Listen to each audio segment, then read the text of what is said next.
Jadi kita punya keinginan yang kuat gitu dan memberikan kontribusi terbaik kita gitu kan, dan itu yang membuat kita harus gitu ya, harus melakukan hal tersebut. Jadi oleh sebab itu kawan-kawan buatlah pernyataan RKO itu. Apa yang membuat teman-teman itu harus bangun besok pagi dan melakukan kerja-kerja hebat besok harinya. Nah, itu yang teman-teman harus lakukan, gitu, yang kawan-kawan harus lakukan. Itu yang membuat RKU ini akan terus berjalan gitu. Nah, sampai sini ada yang mau ditanyakan nggak? Sebelum kita lanjut ke yang ketiga, desain kapasitas diri. Mungkin teman-teman ada yang ngerasa kecepatan gitu materinya.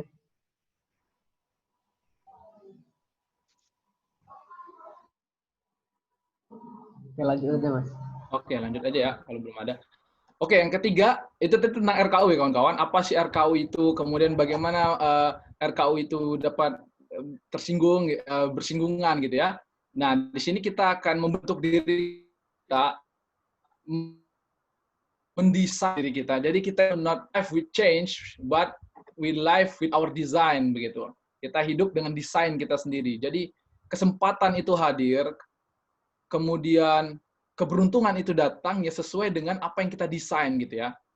Jadi ya kesempatan-kesempatan datang ya karena kita sendiri terkadang gitu ya. Jadi kadang keberuntungan, kita bilang itu keberuntungan ya, padahal ada kebaikan-kebaikan ataupun rencana-rencana yang sudah kita lakukan sebenarnya, kemudian Allah hadirkan kesempatan itu. Nah, maka dari sini kita coba membahas tentang desain kapasitas diri itu bagaimana sih gitu ya? Mengapa kita perlu desain kapasitas diri kita? Mengapa kita perlu kurikulum dalam membuat rencana kontribusi unggulan kita? Yang pertama itu ya tentu RKU itu perlu bahan dan kapasitas ya kawan-kawan. Kemudian kita harus paham kita tuh hidup itu nggak tahu sampai kapan gitu ya. Mentok-mentok ya 63 tahun ya kita batasin seumur Rasulullah gitu ya, 63 tahun gitu ya. Ya kita balik itu ya mungkin umur 14 tahun gitu ya, dan begitu singkat gitu.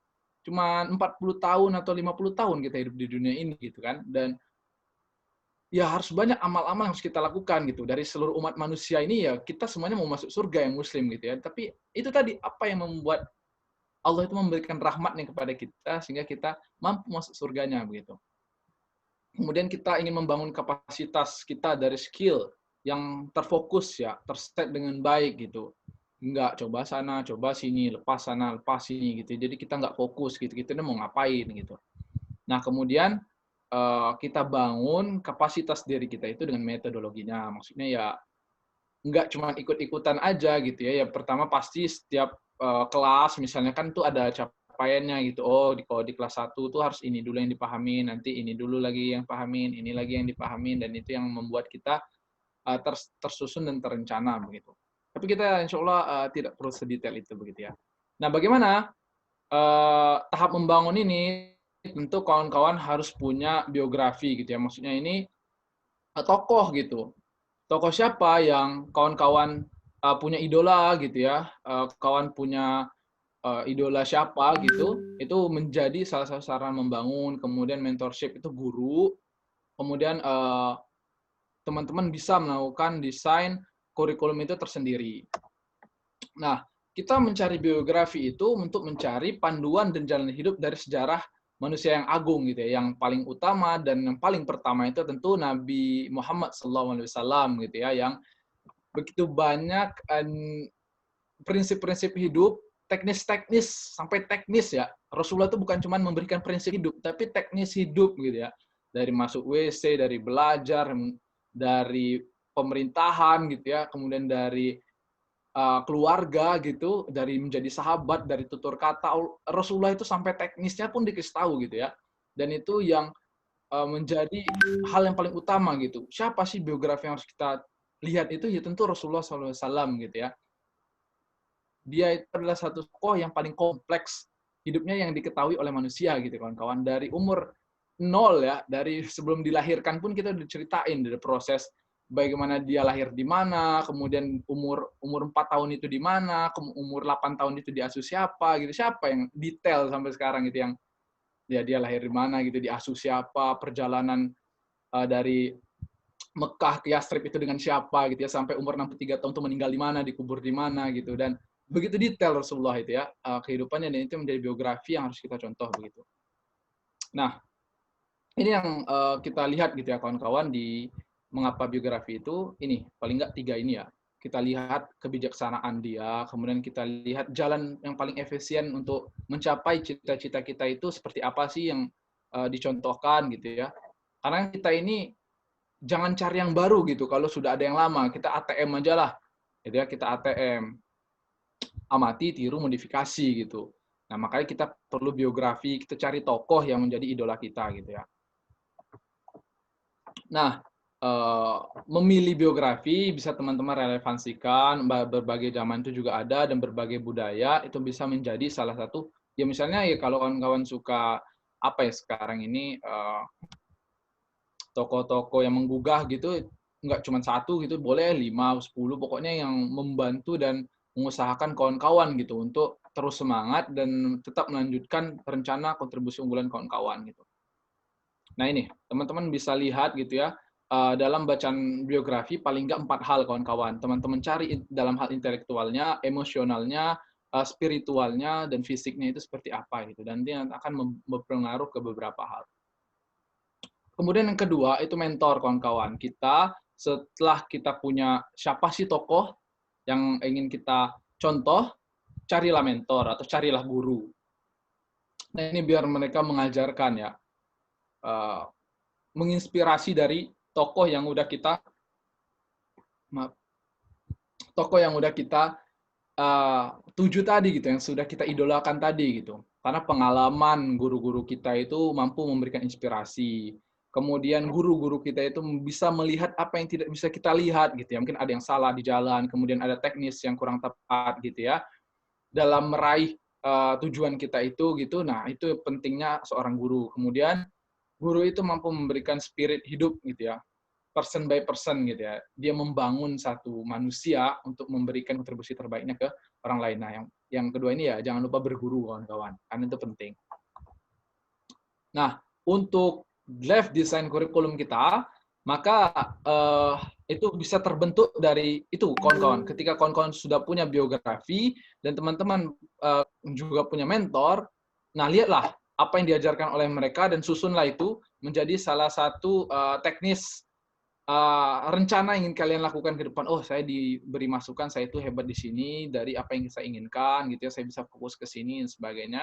Kemudian dianalisis tuh realitas yang terjadi di kawan-kawan itu. Oh, kayaknya yang diperlukan berdasarkan dikasih tahu, saya itu hebatnya di sini. Kemudian realitanya lagi kayak gini. Oke, saya bisa berkontribusi di bidang ini gitu. Nah, semakin berkembangnya ke zaman ya tentu kita nggak bisa pakai yang analog-analog lagi ya. Pokoknya beradaptasi lah dengan sarana pembelajaran kontemporer begitu kawan-kawan, sehingga kita terus menjadi pribadi yang beradaptasi dengan zaman gitu, dan kita menjadi muslim yang nggak gaptek gitu dengan sesuatu hal yang ada di sekitar kita gitu ya. Jadi kita adalah mujadid gitu ya, pembaharu di setiap zaman gitu. Jangan malah nyusahin gitu ya. Nah begitu. Nah, dalam hal bentuk kurikulum pribadi itu, kawan-kawan bangunlah 4 hal ini prinsipnya ya. Jadi bedakan nanti yang Ana secara pribadi sampaikan itu ada teknis, ada juga yang prinsip. Nah, yang kayak gini kan prinsip nih. Teknisnya bisa kawan-kawan cari sendiri. Silakan gunakan metode kawan-kawan senyaman mungkin. Yang pertama itu ada sisi intelektual kawan-kawan, bangun itu, kemudian emosional, kemudian spiritual, dan fisik. Paling enggak kurikulum kawan-kawan mencakup 4 hal ini. Nah, kurang lebih contohnya kayak gini ya, kalau misalnya kawan untuk pembisnis, intelektual kalian apa gitu ya, misalnya baca buku tentang makroekonomi, mikroekonomi, kemudian belajar branding gitu ya, belajar buku-buku branding atau ke kelas-kelas kelas-kelas bisnis begitu, nah ikutin secara intelektual. Kemudian emosionalnya kalian tuh menjadi orang seperti apa sih? Oh, saya ingin menjadi orang yang pandai bernegosiasi, kemudian mampu meyakinkan orang gitu ya, how to influence the people gitu kan, kemudian menjadi pendengar yang baik. Kemudian dalam sisi spiritual, oh saya ingin zikir saya istiqomah, kemudian sholat witir saya, duha saya, tilawah saya, kemudian fisik, oh paling nggak setiap 1 minggu sekali itu saya harus renang, sebagainya. Itu akan membentuk semua diri kawan-kawan itu menjadi muslim yang mantap lah ya, mantap dalam hal memanfaatkan waktu yang diberikan gitu. Nah, Itu bentuknya ya, bentuk dari self design kurikulum kawan-kawan begitu. Nah, jadi dalam membuat rencana kontribusi unggulan ini, kawan-kawan harus mampu gitu ya, merencanakan dari akhir tuh apa gitu ya dan sebagainya yang menjadi masterpiece kawan-kawan. Dan ini biasanya kita lihat ya di umur-umur 40 tahun ke atas gitu ya, karena kita bisa melihat kematangan tanggung jawab itu dari prinsip yang Allah berikan kepada Rasulullah itu, kan dari umur 0 sampai 25 tahun itu pembentukan pribadi ya. Kalau Allah, kita lihat prinsip yang Allah berikan kepada Rasulullah ya. Kemudian Allah matangkan itu sampai 40 tahun. Tanggung jawab kenabian itu kan datang di umur Rasulullah 40 tahun. Dan itu bisa kita lihat ayah-ayah kita, orang-orang tua kita itu ya biasanya punya apa ya, ya tanggung jawab lebih gitu ya, amanah-amanah yang cukup besar itu di umur 40 tahun sampai 50 tahun gitu ya. Ada yang udah jadi gubernur kan, kawan-kawan lihat kalau orang tua kita tuh ada udah yang jadi presiden gitu di umur 50 tahun gitu kan. Kemudian ada juga yang udah bisnisnya udah gede gitu kan. Kemudian rumahnya udah pas lah untuk udah punya rumah lah paling enggak gitu kan, udah selesai nyicilnya gitu. Nah, itu bisa kita lihat gitu, momentum itu kita bisa lihat apa yang kita lakukan pada hari ini, buahnya itu paling enggak ya umur 40 tahun ke atas lah. Kurang lebih begitu. Nah, ini yang terakhir kawan-kawan, kita membicarakan tentang life planning dan aset itu, ini yang terpenting gitu ya, dari rencana kontribusi unggulan yang kita berikan gitu. Ya kalau kita asetnya itu nggak bagus, ini bagaimana untuk memberikan kontribusi begitu. Nah, jadi kawan-kawan bisa lah buat semua pernyataan begitu ya. Di usia saya yang segini, saya terus mengerjakan ini, kemudian ya ini cuman hal-hal yang membuat kalian memotivasi diri lah untuk bisa terus bergerak dan memberikan kontribusi terbaik. Ya, banyak teman-teman bisa lihat ya, teman-teman tuh bisa lihat di berbagai, kalau teman-teman suka nonton film ya, ataupun film-film yang inspiratif gitu ya, kayak Laskar Pelangi misalnya ya, yang saya mau ke Sorbonne gitu ya, Prancis gitu. Nah, dari kecil dia ngomong itu, sampai gede dia ngomong itu, dan alhamdulillah diwujudkan begitu kan. Dan itu yang membuat dia harus merantau, harus belajar, jangan pernah menyerah, walaupun guru nggak ada tetap belajar. Kemudian di perantauan dia tetap cari beasiswa dan sebagainya, walaupun ditinggalkan dan sebagainya, tetap memberikan kontribusi itu. Nah, itulah yang disebut dengan kata-kata ini gitu, kawan-kawan. Ya, yang ingin kita capai itu mampu membuat kita untuk bergerak lebih begitu. Nah itu. Nah ini yang Anda bilang tadi ya, bahan kapasitas diri kita itu jangan lepas dari 4 hal ini, karena ini menopang diri kita banget gitu ya. Spiritual, fisik, intelektual, dan emosional kawan-kawan, dan bangun itu dengan baik begitu. Nah, ini bisa teman-teman lihat gitu ya. Ini teknis saja gitu ya. Teman-teman bisa rencanakan yang lebih detail silahkan ya. Tapi Anda biasanya nggak sampai waktu ya. Pokoknya dalam satu hari itu paling nggak secara spiritual ada tilawahnya minimal 2 juz misalnya ya. Kemudian menulis beberapa menit gitu. Kemudian harus anak surat pagi dan sore itu biasanya harian. Nanti mingguannya paling nggak olahraga itu renang seminggu sekali. Kemudian nge-gym tuh seminggu 2 kali, kemudian baca buku, itu sebulan paling nggak 4 buku selesai gitu ya, atau membaca dalam harian itu berapa gitu ya. Nah itu biasanya yang saya buat tuh baru sampai situ gitu, dan ada momentum-momentum kayak setahun itu harus ada apa yang dihasilkan gitu dari apa yang saya rencanakan gitu. Nah ini ya detail ya, kalau ini contoh detail kawan-kawan, kalau teman-teman tadi dari prinsip itu intelektual kalian mau apa gitu ya, nah ini bisa kalian susun gitu dengan baik. Jadi kontribusi unggulan itu makanya dibilang cuma satu, karena dia fokus dan banyak yang harus kita susun kawan-kawan. Nah memang sedikit detail gitu ya, tapi semua orang kalau masalah teknis silakan teman-teman susun sendiri, paling enggak itu prinsip yang coba Anda pribadi sampaikan gitu kepada kalian semua gitu ya. Dan itu yang jadi yang apa sih yang diingat dari kita ketika kita sudah hilang gitu ya. Hilang dari peradaban ini, apa yang bisa orang ingat dari antum gitu, apalagi keluarga sendiri gitu ya. Maksudnya keluarganya yang enggak bedanya 5 tahun 10 tahun, tapi ketika cicit yang kita itu masih hidup gitu dan kita udah meninggal, apa sih yang ingin dilihat, ditinggalkan, paling enggak ya keluarga gitu ya, atau lingkungan RT begitu. Enggak ada yang kita tinggalkan gitu.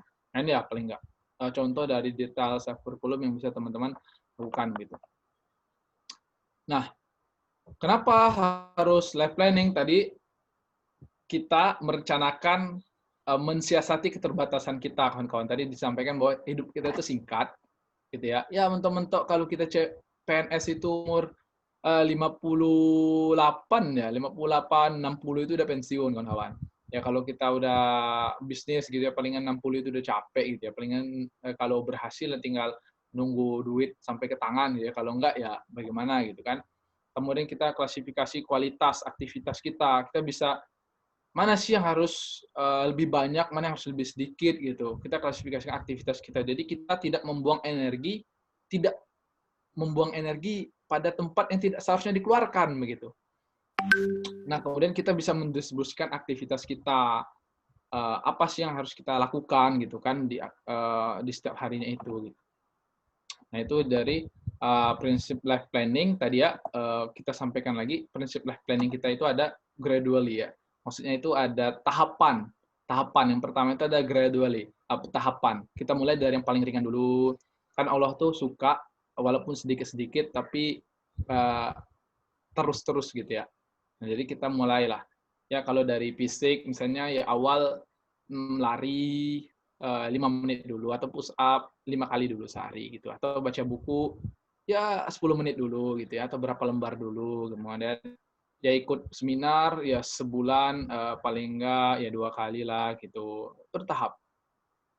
Kemudian tingkatkan terus gitu, tingkatkan sesuai dengan kapasitas yang kita punya. Kemudian yang kedua adalah prioritasnya diatur. Nah ini yang sebut tadi klasifikasi level aktivitas kita. Mana sih yang harus kita lakukan dulu gitu kan? Kemudian mana sih di tempat mana sih saya harus melakukan mengeluarkan energi yang lebih itu di mana gitu sehingga kita mampu memberikan kontribusi terbaik kita di tempat-tempat yang kita prioritaskan. Nah, ini. Kemudian yang ketiga itu balance. Paling enggak dari 4 prinsip itu imbangkan. Maksudnya itu ya jangan intelektualnya kalian asal terus gitu ya, tapi ya kedekatan dengan Allah itu kurang, fisik enggak gitu ya. Ya kita pintar, ya kalau siapa sih yang lumpuh itu, yang fisikawan lumpuh itu. Nah kalau ya kayak gitu kan boleh lah ya. Maksudnya bukan boleh, maksudnya contohnya kayak gitu ya. Dia intelektualnya tinggi tapi benar-benar menjadi masterpiece dia membahas tentang teori-teori gitu ya dan sebagainya gitu ya. Tapi kalau kita balance enggak gitu ya, kemudian ada yang tinggi juga enggak gitu ya, dan menjadi ya hal-hal yang terbuang sia-sia aja gitu. Jadi dari 4 itu dibalancekan gitu ya. Kita dekat dengan Allah, fisik kita sehat, kemudian secara intelektual kita baik, kemudian secara emosional kita juga baik juga gitu. Nah, jadi ini yang membentuk kita jadi apa ya Muslim yang proporsional gitu. Kita orang-orang yang berada di tengah banget gitu, nggak tinggi banget, nggak rendah banget, tapi di tengah-tengah gitu. Semuanya sesuai dengan kapasitas.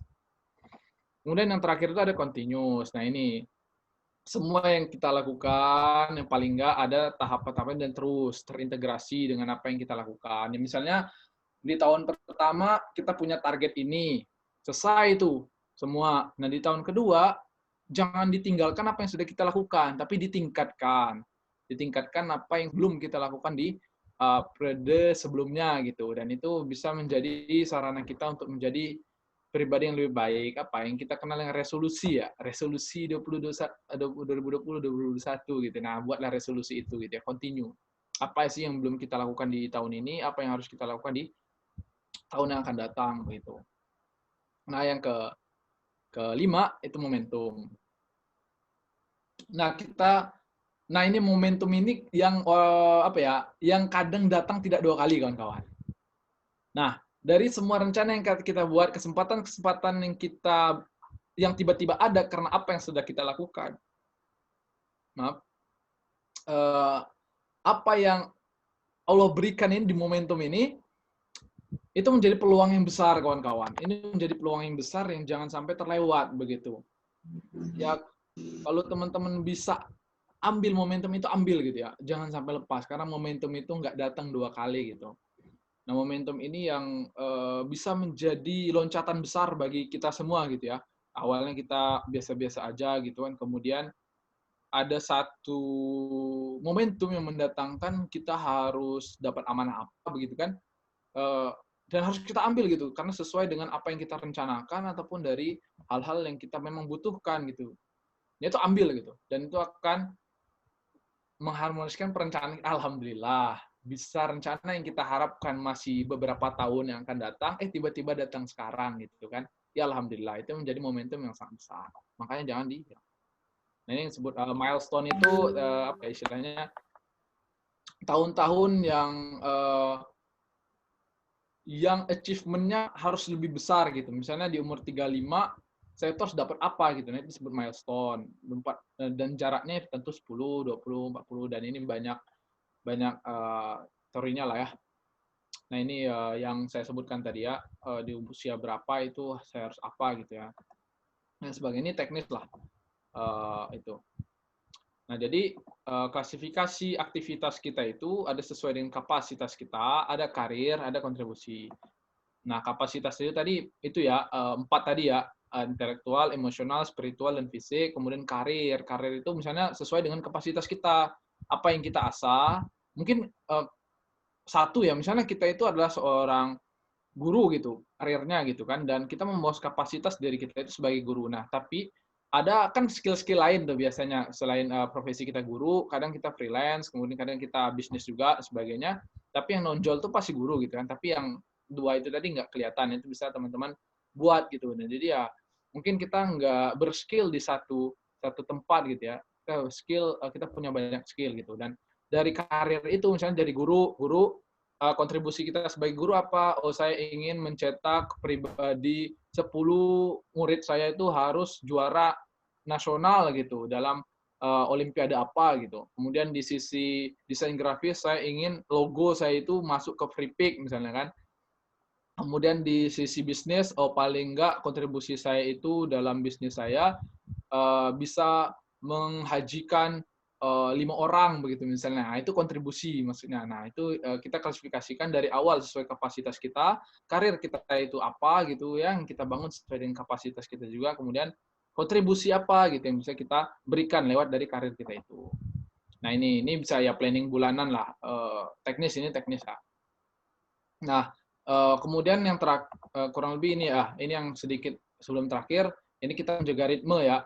Teman-teman jaga ritmenya, hemat energinya untuk apa? Ya hemat energi, jadwal yang realistis, kemudian lingkungan yang kondusif. Jadi kita menjaga ritme ini ya biar kita itu nggak habis tenaga di awal gitu ya.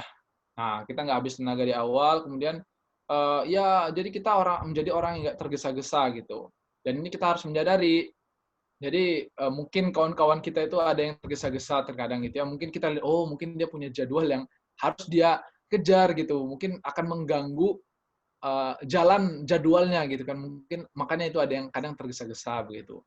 Nah kemudian kita ingin menjaga lingkungan yang kondusif. Jadi kita dalam menjaga ritme ini ya kita agar ya lingkungan kita itu nggak bentrok lah dengan kita gitu, aktivitas kita dan sebagainya.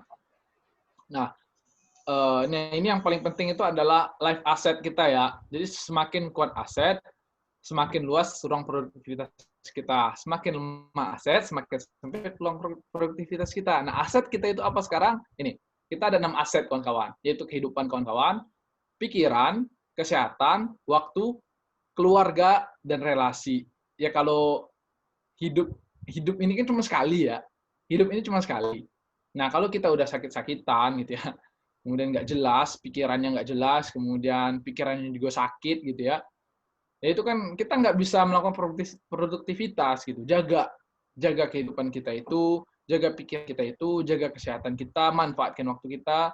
Nah, ini lingkaran pertama nih, keluarga. Jaga banget tuh ikatan kita dengan keluarga. Mereka inilah yang support kita, mereka inilah yang mengingatkan kita, orang tua kita gitu ya.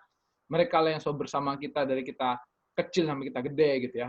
Kemudian yang keenam, jaga relasi kita, jaga hubungan kita ke kawan-kawan, sehingga kita ya rencana kita itu ya misalnya kita nggak tahu kan 20 tahun ke depan teman-teman kita ini jadi apa gitu. Nah, ketika dia udah jadi orang sukses gitu ya, orang yang berada lah, menjadi orang yang dicari orang, kalaupun kita ada kebutuhan gitu, tinggal kontak dia tuh nggak segan gitu. Dia tahu oke ini sahabat lama saya gitu dan sebagainya. Itu penting gitu kawan-kawan. Nah, ini 6 aset kehidupan yang harus kita jaga sampai sekarang gitu ya. Ya walaupun cuman balas WA-nya gitu ya. apa kabar gitu, oh baik dan sebagainya. Kayak gitu aja cukup gitu loh. Misalnya tiba-tiba kita biasanya rutin tuh tiap minggu ngasih kabar gitu. Nanya kabar, gimana kabarnya? Baik, alhamdulillah gitu ya. Oh semoga sehat-sehat di sana ya. Oke, kemudian kita terus rutinkan itu. Kemudian kita nggak ngontak tuh, lama-lama nggak ngontak. Pasti itu dia nyari kawan-kawan. Yang kayak gitu pasti dia nyari gitu. Kemana nih dia kok nggak nanya gitu kan? Mungkin kita sakit kah atau apa, atau dia cari kita di mana gitu kan? Nah itu menjadi penting untuk kita gitu. Dan kita dikenal orang yang friendly lah kawan-kawan kita. Jadi 6 aset ini tolong dijaga kawan-kawan. Dari hidup kawan-kawan, hidup itu cuma sekali, pikirannya kalau bisa ya walaupun kadang futur gitu ya, ya positif lah gitu ya. Kemudian kesehatan dijaga, manfaatkan waktu, jaga ikatan dengan keluarga, kemudian relasi kawan-kawan itu yang dari SD sampai kuliah ini dari organisasi kawan-kawan itu dijaga banget networking-nya gitu ya.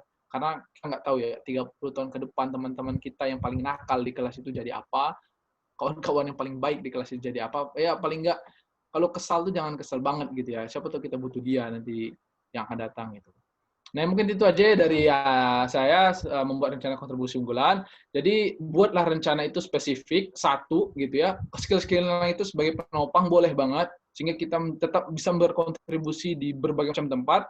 Jadi, bukan cita-cita kita itu yang jadi tujuannya ya, tapi setelah cita-cita kita itu tercapai, apa kontribusi yang bisa kita berikan kepada lingkungan di sekitar kita gitu. Karena itu yang di amal soleh yang ditanya sama Allah gitu. Kamu hafid 30 juz. Dari 30 juz kamu itu ngapain gitu ya, kalau untuk kamu sendiri kan ya kadang ya kita hafal gitu tapi kita nggak memberikan apa sih isi dari 30 juz itu gitu. Kemudian kita seorang guru, lah ngapain kamu jadi seorang guru gitu ya. Nah, kalau cuman ya mabuk-mabukan juga ujung-ujungnya gitu kan. Kemudian masa-masa muda kita ini dimanfaatkan untuk apa gitu. Kamu tuh seorang pemuda, apa sih yang memanfaatkan itu, kontribusi apa yang kamu berikan. Nah, maka dari itu let's start the future today. Kita mulai masa depan yang lebih baik itu pada hari ini, terus melangkah maju dan berikan yang terbaik. Terima kasih, mungkin itu aja yang bisa Anda sampaikan gitu ya. Silakan kalau ada sesi tanya jawab. Akhirnya wassalamualaikum warahmatullahi wabarakatuh. Waalaikumsalam warahmatullahi wabarakatuh. Wah, luar biasa ya. Sampai gimana gitu. Kita dari awal sampai akhir ini dibawa anggu-anggu aja. Oke, langsung aja teman-teman. Kalau ada yang ingin bertanya, langsung silakan hidupkannya. Dan kalau mau interaksi lebih hidup, itu boleh di camnya dihidupkan. Atau kalau misalnya ada yang mungkin masih menyusun kata dan segala macam, itu bisa lewat chat.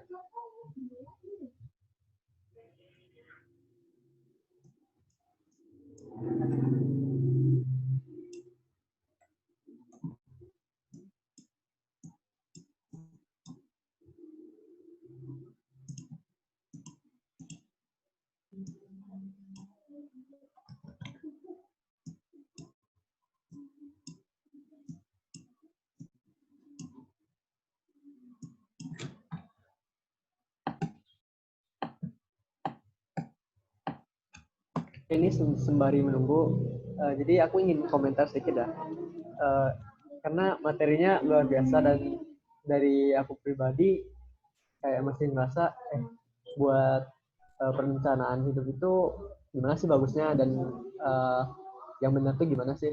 Nah mungkin aku mau tanya nih yang tadi dari materi kan itu kita ada rencana-rencana yang udah dibuat. Nah itu dari Mas sendiri mencatat atau bagaimana itu buat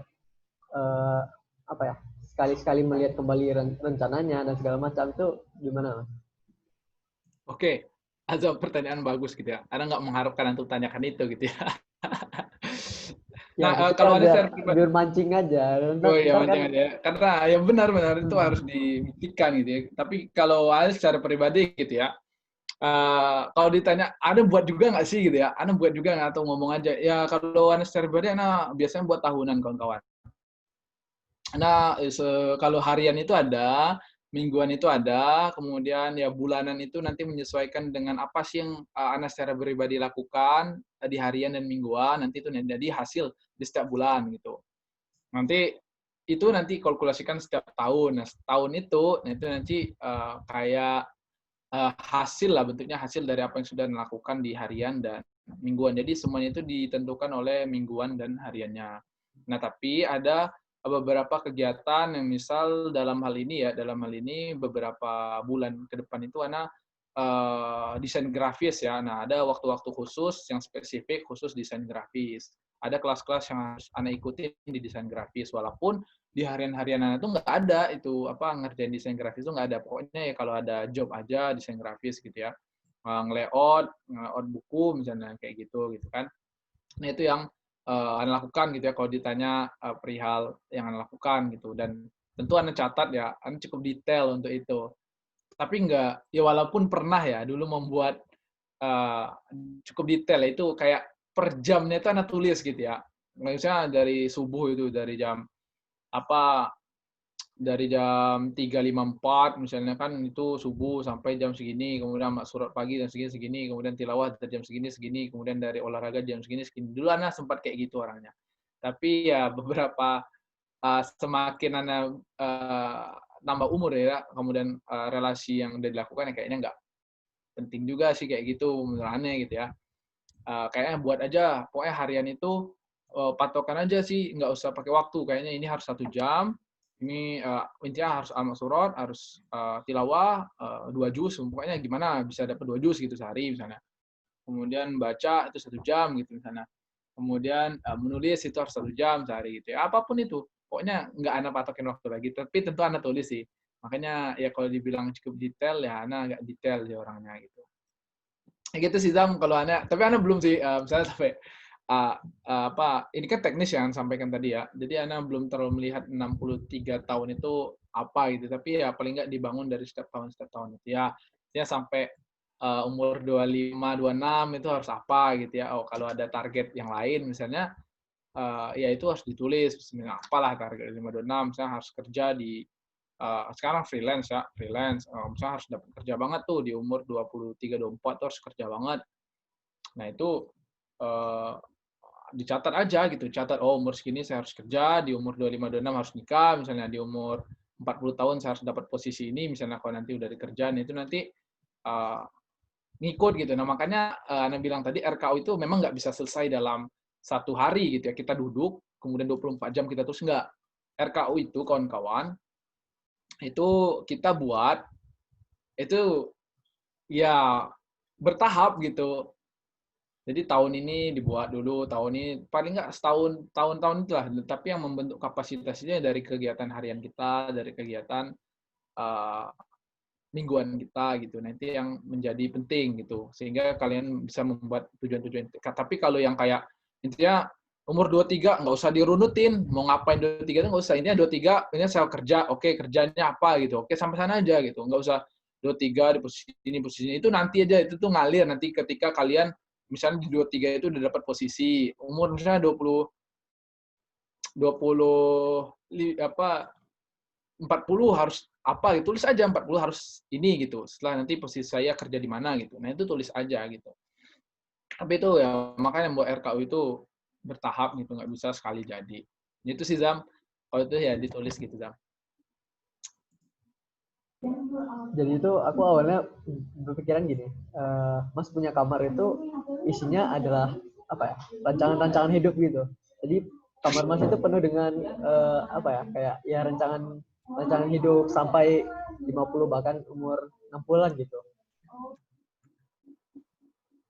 Kayaknya belum lah Zam. Kalau kayaknya cuman sampai ya harian, pekanan, bulanan lah. Oh jadi ada ya? Jadi ada ya? Dindingannya penuh kalau sampai 63 gitu nanti. Ya kurang gede kamarnya. Ya kurang gede Zam. Ntar ya kalau punya rumah buatnya. Oke. Ini masih menunggu nih pertanyaan dari teman-teman yang lain.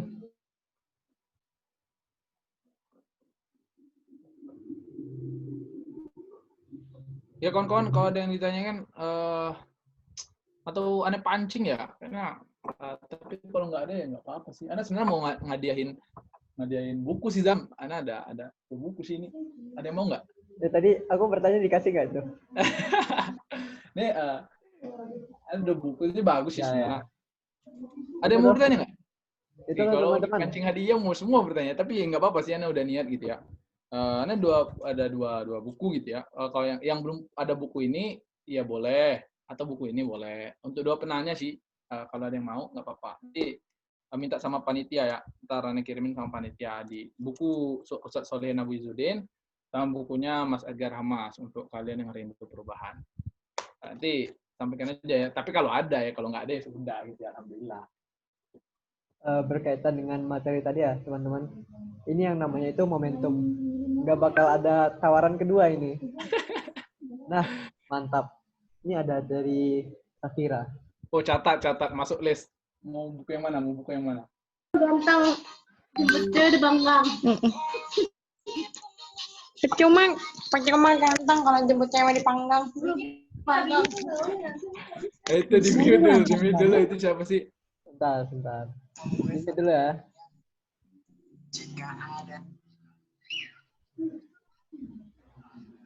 Ini dari Dita Ardi mau bertanya. Nggak, ini ada di chat Zam. Itu di chat Zam. Iya, ada iya, yang di bentar. chat tuh. Oh ya Mas, ini tolong share screen-nya dimatiin aja biar wajah-wajahnya kelihatan kalau misalnya barangkali iya. ada yang mau hidupin ini apa namanya? Ya. Oke, dari Safira Ramadanti. Bagaimana cara kita menumbuhkan rasa kesadaran untuk melakukan sesuatu yang bermanfaat? Itu satu, kan melakukan sesuatu yang bermanfaat. Terus kemudian bagaimana jika mindset kita itu dalam melakukan sesuatu harus ada imbalannya atau sesuatu yang dihasilkan begitu. Mana ini? Jadi ketika melakukan sesuatu itu gimana kalau misalnya pikiran kita karena mengharapkan sesuatu gitu. Atau menghasilkan, ya begitu ya? Iya, dia nanya cara bagaimana, berarti Ya. ya kita harus jawab pakai tahap gitu ya. Bagaimana cara kita menumbuhkan rasa kesadaran untuk melakukan sesuatu yang bermanfaat? Bagaimana caranya? Yang pertama ya, ini kita punya versi masing-masing kalau ngomongin cara, karena ketika kita ngomongin hal-hal sosial atau hal-hal yang ngomongin self development kita masing-masing, itu yang menjawabnya itu bagaimana interaksi kita, pengalaman interaksi kita, bacaan-bacaan buku kita, kemudian hal-hal yang kita ikutin, organisasi apa, dan itu akan mengembangkan bagaimana cara kita menjawab. Nah, maka dari itu, karena pertanyaannya tentang itu, maka Ana akan menjawab sesuai dengan kapasitas dan wawasan Ana dalam hal pengalaman yang bersinggungan dengan kegiatan organisasi sosial dan buku bacaan yang Ana lakukan. Ya.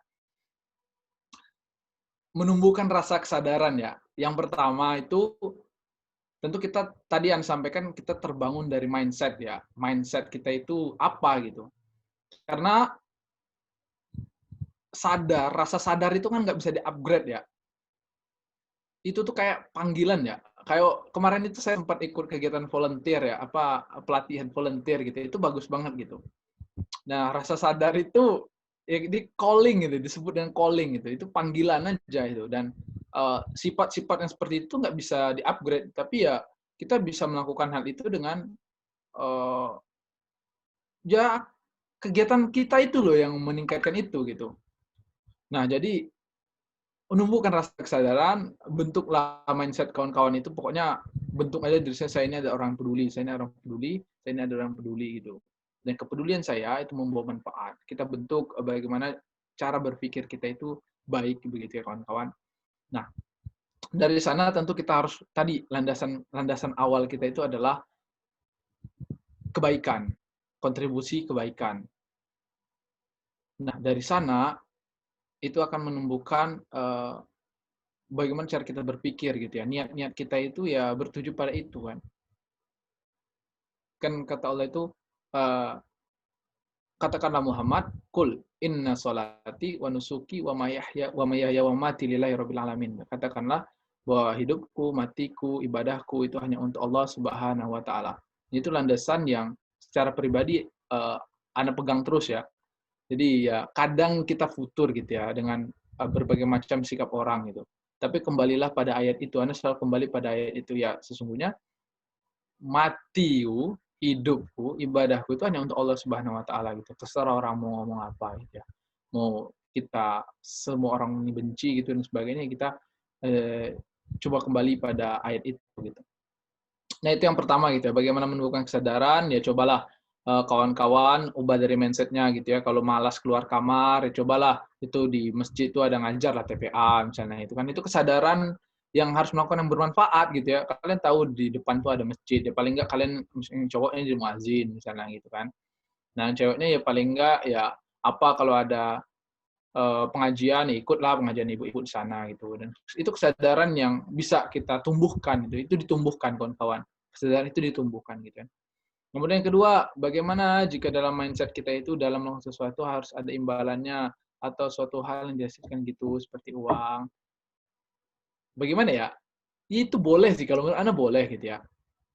Tapi ya jadikan itu hadiah lah.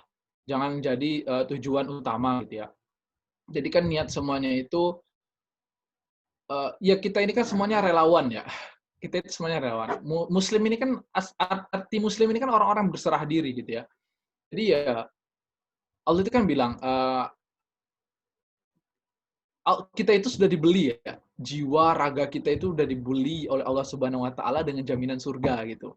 Nah, maka dari itu kawan-kawan, ya kalau kita dikasih uang sebagainya itu bonus aja sih bagiannya gitu ya. Tapi paling enggak begini ada kebaikan-kebaikan yang mungkin dinilai orang ini harus diapresiasi, ada sasarannya dengan uang itu. Ya kita lihat peluang-peluang itu. Misalnya ikut kegiatan apa ya, kita kan nggak niat itu dari kegiatan itu misalnya dikasih uang transport dari kampus dan sebagainya. Kita cuman kayak ya ikut aja gitu untuk investasi diri gitu ya, ngupgrade diri, tapi ujung-ujungnya kok dikasih duit, ya alhamdulillah gitu. Itu yang baik lah. Tapi paling enggak, takutnya kalau kita mindset-nya uang, kalau nggak sesuai dengan ekspektasi kita, berarti kan niat kita dari awal itu bukan untuk ibadah. Nah, sedangkan kita ingin membangun visi. Nah ini, kita tadi yang kita coba bangun, kita ini adalah pemuda yang akan membangun era baru, kawan-kawan. Muslim yang akan membangun era baru. Kita ingin menawarkan hal-hal baru di atas dunia gitu ya. Ketika kapitalisme dan liberalisme, sosialisme dan komunis itu berseteru gitu ya, kemudian materialisme itu menjadi hal-hal yang sangat diinginkan gitu. Nah, kita memberikan tawaran baru sebagai pemuda Muslim gitu yang akan mendapat momentumnya nanti di 2045 itu, khususnya di Indonesia, kita memberikan tawaran baru gitu kepada dunia, yaitu nilai-nilai Qur'ani itu. Kita membawa jiwa-jiwa Qur'ani kita itu di hadapan dunia gitu, di hadapan lokal, di hadapan tetangga-tetangga kita gitu kan, sehingga kita juga nggak materialistik gitu dalam hal membangun tujuan. Itu yang membedakan kita dengan yang lainnya gitu. Dan ini forum malam ini nih untuk membentuk paradigma itu kawan-kawan. Kita sebagai pemuda itu ubah mindset kita gitu. Semua yang kita lakukan itu adalah karena ibadah, yang kemudian kita lakukan kontribusi terbaik kita itu karena kita adalah khalifah di muka bumi ini, memberikan kontribusi terbaik. Kemudian kita ada di dunia ini, yang terakhir itu adalah untuk memberikan rahmat bagi sekalian alam gitu. Kita sebarkan nilai-nilai Islam itu di tetangga-tetangga kita, kawan-kawan kita, dimanapun kita ditempatkan gitu. Nah, untuk uang itu bonus dari apa yang kita niatkan ibadah karena Allah Subhanahu Wa Taala. Gitu sih Zam, yang bisa Anda jawab ya. Mohon maaf kalau belum sesuai dengan yang diinginkan gitu. Dia mau buku yang mana Zam? Tanya Zam. Dia mau buku yang ini atau yang ini?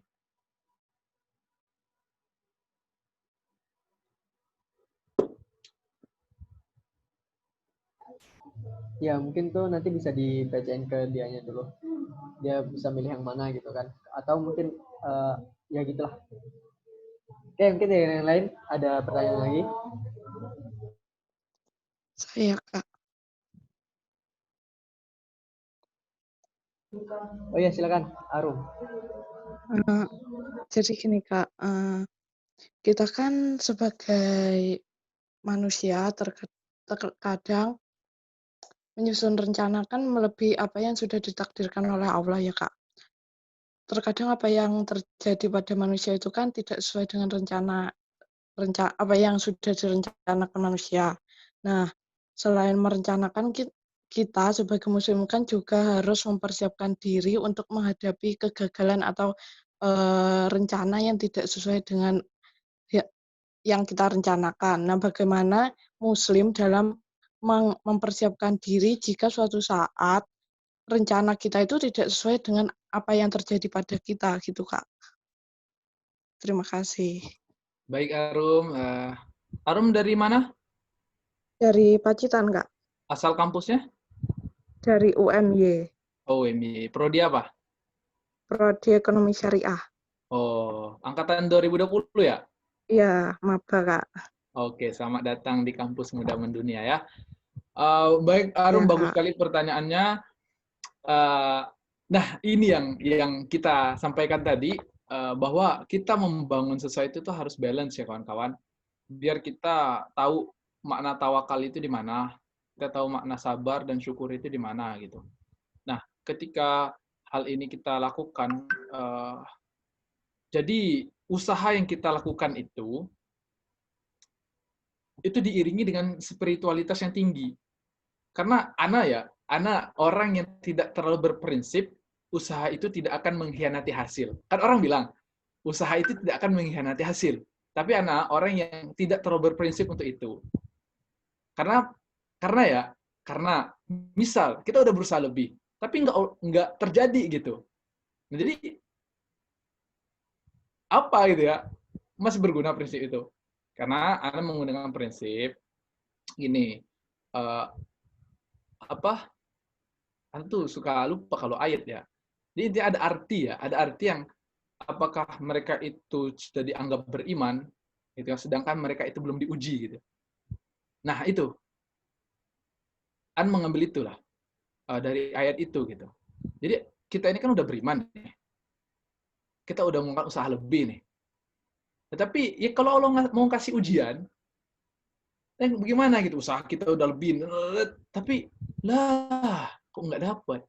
Jadi kan Allah suruh kita bersabar, introspeksi diri. Makanya intelektualitas kita, rencana-rencana kita itu harus ditopang oleh spiritualitas kita juga.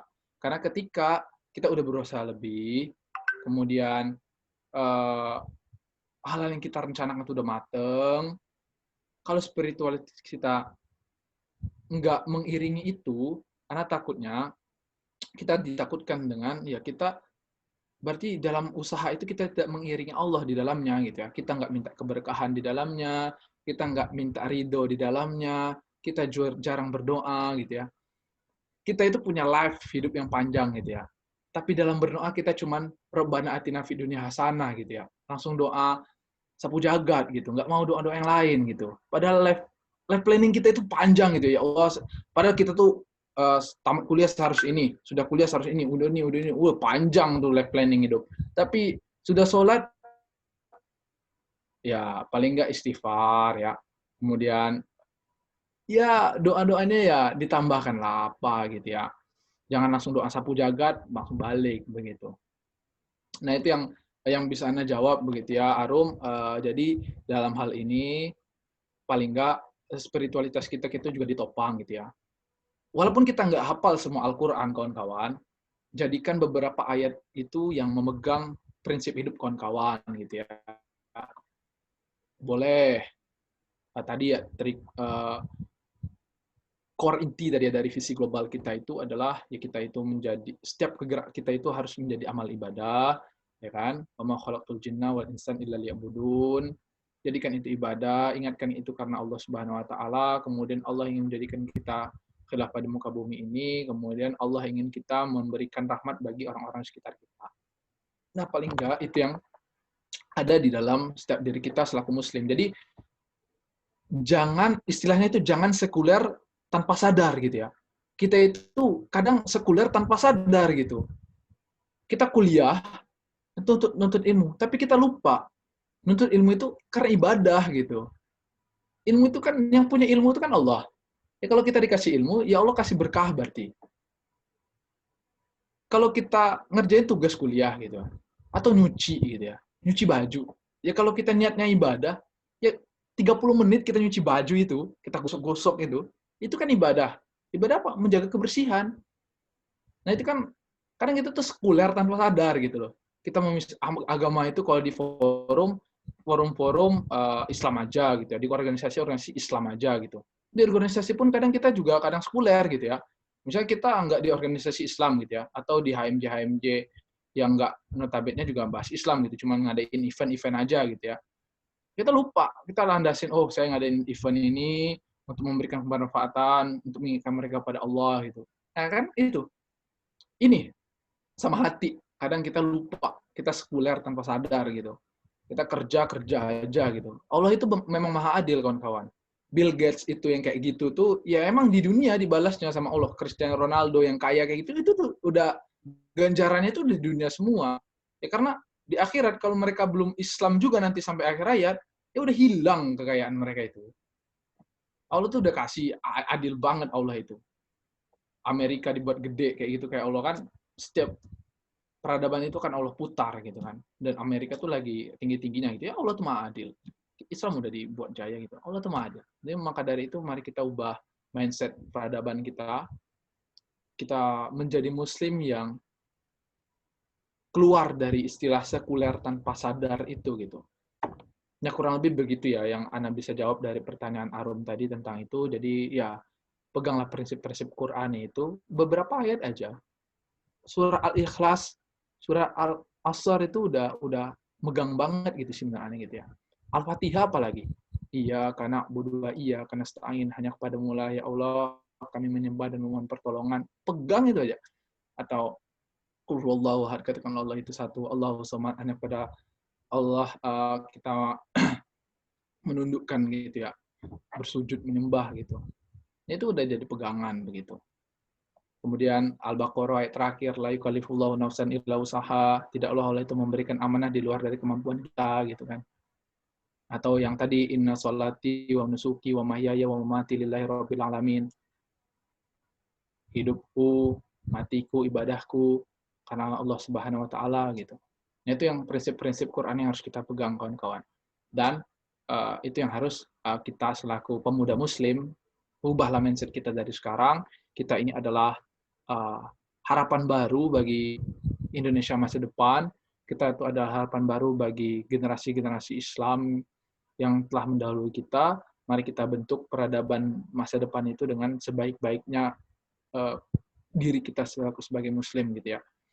Dan semoga kita menjadi golongan-golongan yang menjadi umat Rasulullah ketika Rasulullah mencari umatnya di yaumil akhir nanti begitu. Dan semoga apa yang kita rencanakan, apa yang kita kontribusikan, apa yang ingin kita berikan pada masyarakat itu terwujud dan menjadi salah satu sarana kita mendapati rahmat Allah. Misalnya ketika ditampang azam di yaumil akhir nanti dengan amal-amal solehnya, Allah memberikan rahmatnya, oke azam masuk surga misalnya. Itu yang kita cari begitu ya kawan-kawan. Mungkin itu saja sih untuk malam hari ini ya. 2 pertanyaan cukup dari Ana. Aku qouli hadza fastaghfiru innahu huwal ghafurur rahim. Wassalamualaikum warahmatullahi wabarakatuh. Waalaikumsalam warahmatullahi wabarakatuh. Terima kasih kepada pemateri yang telah memaparkan materi tentang rencana kontribusi unggulan yang ya begitulah. Kemudian aku ingin ngerangkum sedikit. Jadi dalam merancang kontribusi unggulan ini ada apa ya? Ada inti dari dalam merencanakan ini, dan harusnya itu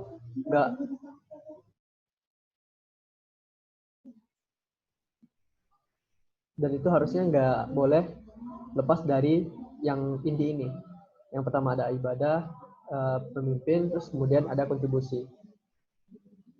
Kemudian ada terus dalam merancang rencana kontribusi ini kita juga menyinggung tentang bakat dan minat, yang mana dalam bakat dan minat ini menjadi dasar kita untuk merancang itu, karena setiap orang itu berbeda-beda dalam pribadinya, beda kepala, beda isinya, begitu kan.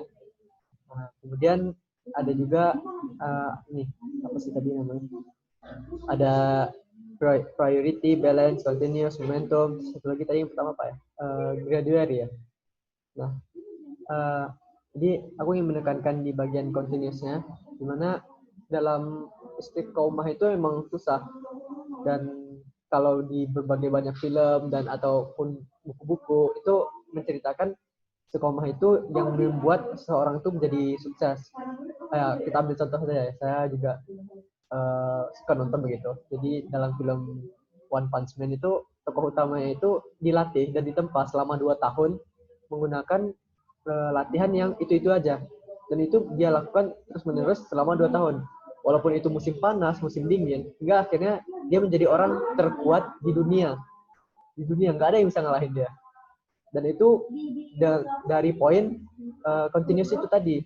Makanya ini menjadi sangat penting ya dalam merancang kontribusi unggulan ini. Oke, mungkin sekian tentang rangkuman materinya. Dan ini langsung di-share ya sama materi kita. Luar biasa. Ini dalam acara ini kita juga mengajak teman-teman untuk gabung di kami.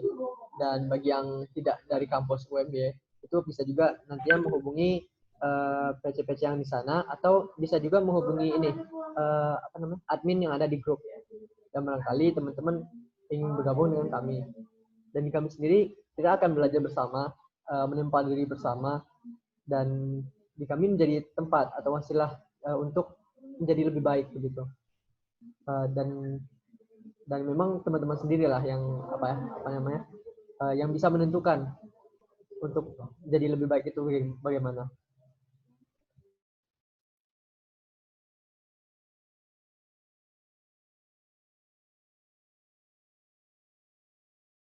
Oke, cukup malam ya kita diskusinya kali ini.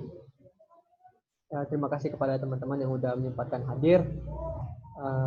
Sebelum ditutup, aku ingin ngajak teman-teman buat ini ya, kita foto bareng dulu. Mungkin yang mau hidupin kameranya silahkan, yang malu-malu juga nggak apa-apa. Suruh hidupin aja semuanya, Dam. Ya udah. Ya teman-teman, disilakan on cam.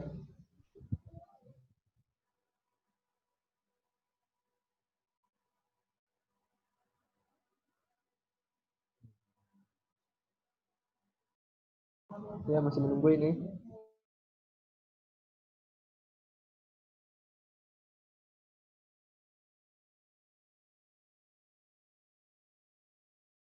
Oke, mantap.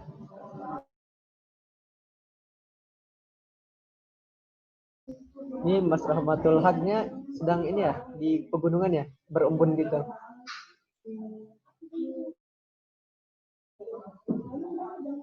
Nah, kok mati Mas? Hidupin aja, nggak apa-apa.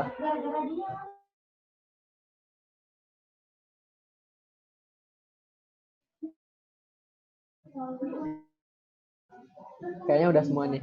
Maksudnya yang udah semua yang mau hidupin kamera. Silakan berpose masing-masing, gaya terbaik kalian. Hitungan ketiga ya. 1, 2, 3.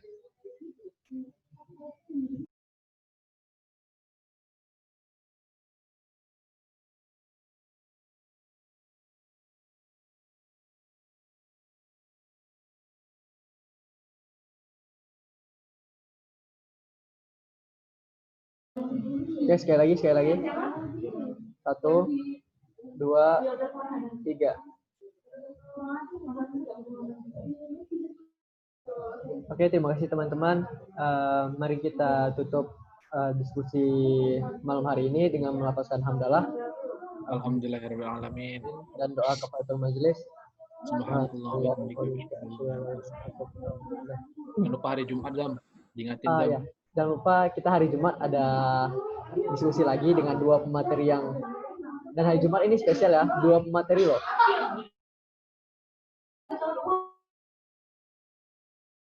Maaf ribet. Ya mungkin nanti diingatkan lagi di grup, dan aku ingin ngajak teman-teman itu kita kalau misalnya masih ada pertanyaan itu bisa dilontarkan di grup, dan barangkali bisa kita jawab di sana bersama, karena di grup itu Mas Ridwan nih ada gitu. Nanti bisa lah ditanyakan dan segala macamnya. Oke, saya sebagai moderator mohon maaf yang sebesar-besarnya karena banyak salah, karena yang benar itu hanya datang dari Allah dan salah itu datang dari diri saya sendiri. Mohon maaf dan terima kasih untuk semua yang telah datang. Assalamualaikum warahmatullahi wabarakatuh. Waalaikumsalam. Waalaikumsalam warahmatullahi wabarakatuh. Terima kasih teman-teman. Terima kasih materi. Terima kasih Mas Ridwan.